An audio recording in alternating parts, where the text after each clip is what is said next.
One of the most interesting aspects of Grand Theft Auto, Vice City. Definitive Edition is how it uses property ownership and asset management to quietly tell the story of Tommy Vercetti's rise to power. This isn't just a progression system or a way to unlock missions. It's the game's primary method of showing how a street-level enforcer evolves into a full-fledged crime boss. Unlike later GTA titles that rely heavily on cinematic cutscenes to communicate status, Vice City lets your growing influence be felt through what you own, how money flows to you, and how the city responds. At the start of the game, Tommy owns nothing.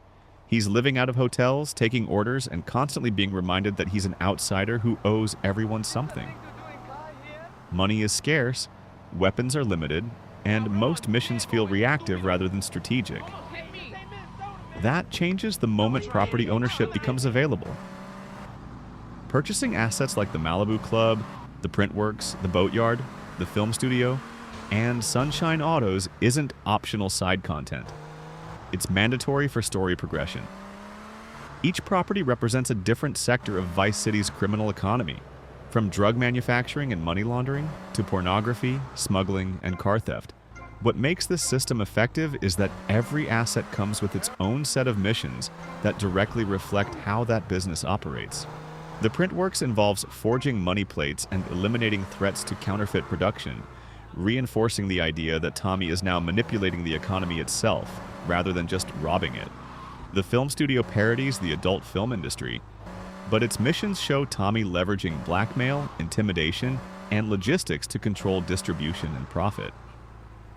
Sunshine Autos ties into vehicle theft rings and resale markets, grounding the player in the practical mechanics of organized crime rather than abstract criminal success.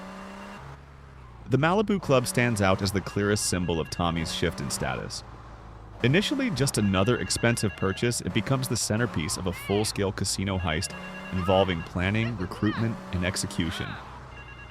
This isn't a desperate job, it's a power move. The heist shows that Tommy now has the resources, manpower, and confidence to take on institutions that once would have been untouchable. The fact that the game requires you to complete these asset missions to progress reinforces the idea that violence alone isn't enough. Control of infrastructure is what defines real power.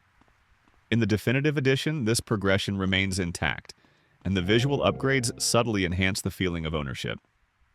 Properties feel more distinct, signage is clearer, and lighting helps differentiate humble early locations from flashy late-game assets. While the core mechanics are unchanged, the clarity of presentation makes it easier to understand how each asset contributes to Tommy's empire. Regular income payouts also change how players approach the game, shifting the mindset from survival to dominance. You stop scrambling for cash and start thinking strategically about expansion and efficiency. By the time the final missions roll around, Tommy no longer feels like a pawn in someone else's game.